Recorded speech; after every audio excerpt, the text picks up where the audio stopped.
Hello everybody, we are Francisco Lozano, Samuel Salgueiro, Gabriela Salas and Maria Jose Franco, and we are going to present the topic Convolutional Neural Networks for Time Series Forecasting. Time series forecasting plays a crucial role in fields like finance, healthcare, and climate science. While traditional models like SVR, GVDT, VAR, and ARIMA have been widely used, they often fall short due to several limitations, like, for example, they struggle to capture complex patterns in data, they rely heavily on feature engineering, making them sensitive to input selection. Noisy data can significantly impact their accuracy. They also require prior knowledge about the data structure, which is sometimes unavailable. Modeling nonlinear time dependencies effectively is also a challenge.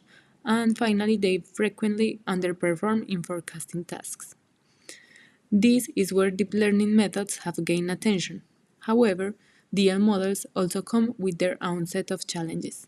Like, for example, they provide great accuracy but are often seen as black boxes, making interpretation difficult. They also require large amounts of data to generalize well. Training deep models demands significant computational power. Without proper regularization, DL models can easily overfit, especially on small datasets. Convolutional neural networks were originally designed for image recognition, but they have proven to be highly effective in time series forecasting due to their ability to automatically extract features, because they learn meaningful patterns directly from raw data, reducing the need for extensive feature engineering. CNN also captures local dependencies. The convolutional filters enables the model to identify important trends within small time windows, minimizing noise. They also enhance efficiency. Unlike sequential models like LSTMs, CNNs process multiple time steps simultaneously, making them faster. And finally, CNNs reduce complexity given that with fewer parameters compared to LSTMs, they are more computationally efficient while maintaining high accuracy. While CNNs are popular, they are not the only deep learning model used. Some alternatives include recurrent neural networks that are designed to handle sequential data, making them great for time series or language-based problems.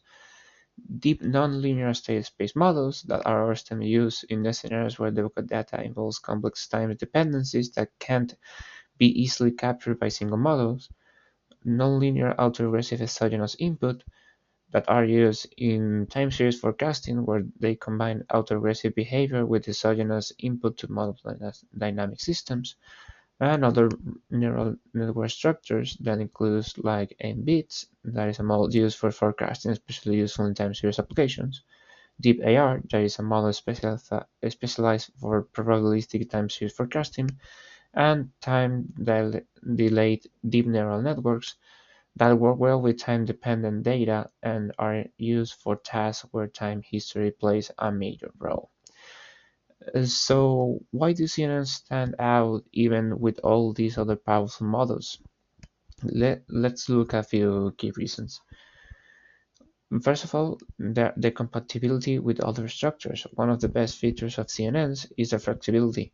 You can easily combine them with other network structures like LSTMs or attention mechanisms to leverage their strengths for a specific task. Their intrinsic dimensionless reduction, CNNs have a built-in advantage because of their pooling layers. These layers automatically reduce the dimensionality of the data, helping decrease computational complexity while retaining important features.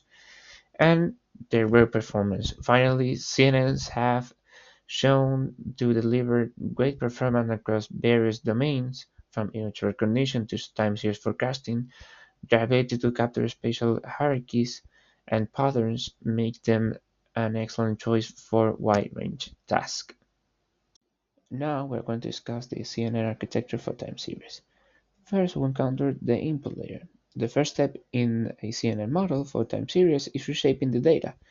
Time series data is typically a 1D sequence and it needs to be formatted properly to be fed into the convolutional layers. This often means transforming the data into a shape that's compatible with the CNN, such as a 2D matrix where one dimension represents time steps and the other represents features of the data. Then we go on with the convolutional layers that are the core of the CNN. These layers apply filters that slide over the input data. The purpose of these is to capture short-term dependencies, essentially looking at small local patterns in the data and extract the most relevant features for the task. For time series, these filters are looking for patterns like trends, seasonality, or any repetitive behavior in the time series that may help in prediction. Then we encounter the pollen layers. The pollen layers are optional but are often used to reduce the dimensionality of the feature maps. These layers essentially downsample data, keeping only the most important information.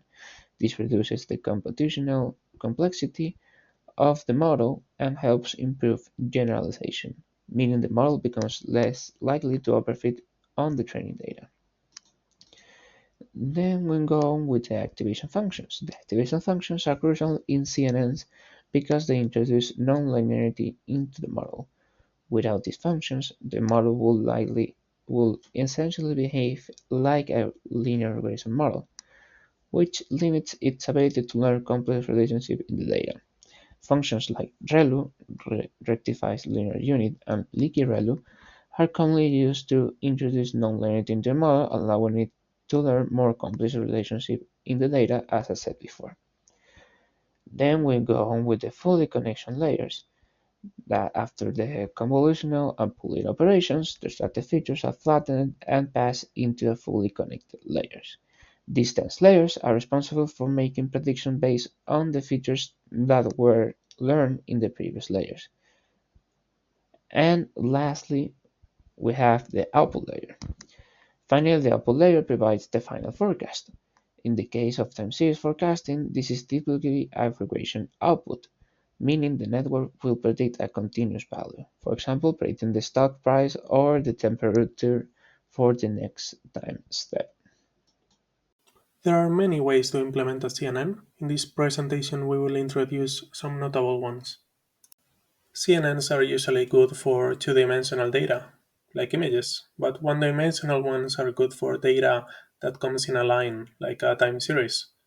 A one-dimensional CNN slides over a small filter called a kernel over the data to find patterns like spikes or changes. The kernel learns what's important. By stacking many layers, the network can be as complex as you want.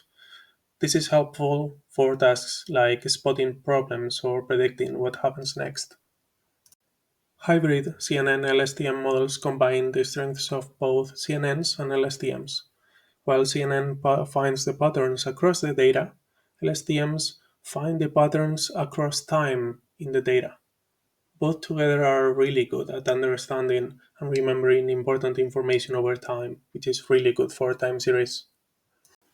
Now let's explore some special types: continuous and discrete CNNs, and also coupled and factorized CNNs. These variations talk more about how different parts of the architecture communicate with each other and also what the input is like. In the context of CNNs, continuous and discrete refers to how the data is represented. Continuous CNNs handle data that changes smoothly over time. This is usually the case for time series analysis. You also have discrete CNNs, which handle data that is sampled at specific time intervals, like an image or a grid of pixels. Coupled and factorized CNNs organize the network differently. Factorized CNNs use separate processes to handle different aspects of the data, like, for example, processing time and spatial dependencies separately for greater efficiency. Then we have coupled CNNs, which link parts of the network and then share information or share weights. Here's a quick slide showing the standard loss function, optimizers, and training setups for CNNs. Most of these are already known by you all, so if you want to check any details, just pause the video. Otherwise, let's move on. In a practical application, for example, team series forecasting, and they are used in team series forecasting taking advantage of the ability to model sequential data.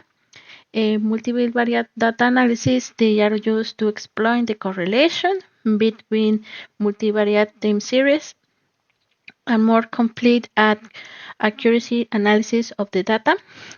Prediction in energy sector, they are applied in with the speed prediction. For example, price of natural gas, energy, etc. And structural health maintenance, they are used structural damage detection with time series data. And environment-based structural condition assessment using convolutional neural networks. And image recognition and processing, they are employed in image recognition, demonstrating their versatility in various applications, for example, autonomous vehicles and military aircraft, and computer vision and predictor in financial sector is very common because we are attacked about the price of the euro, dollar futures, in applying gold price prediction combined with models to the improved accuracy. Time series imputation, they are used to time series imputation addressing missing values in the data. Traffic prediction, they are used vehicular traffic prediction, enable better traffic management and planning, traffic accidents or better roads, etc. Other application, they are apply and rate frame prediction, electricity, demand forecasting, healthcare, diabetes detection, for example, and air temperature prediction, optimism, energy well-being, and climate studies. In conclusion, convolutional networks provide an efficient and scalable approach to time series forecasting, be automatically extracting factors and modeling spatial temporal dependencies. They are the reduce manual factor and the engineering while maintaining high accuracy. And adaptability makes them valuable for application like structural health monitoring, energy demand prediction, and climate. And indices for 5 sequences and automate filter extraction, and is from univariate and multivariate time series data, resulting to the need for manual filter engineering. Efficient processing by leveraging convolutional filters and matrix operations, and it can process time series data with lower computational complexity and spatial temporal dependency modeling, and in convolutional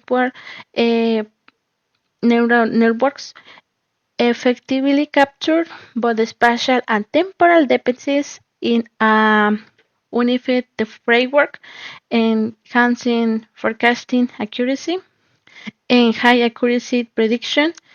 Um, Based and model have demonstrated a strong performance in various applications.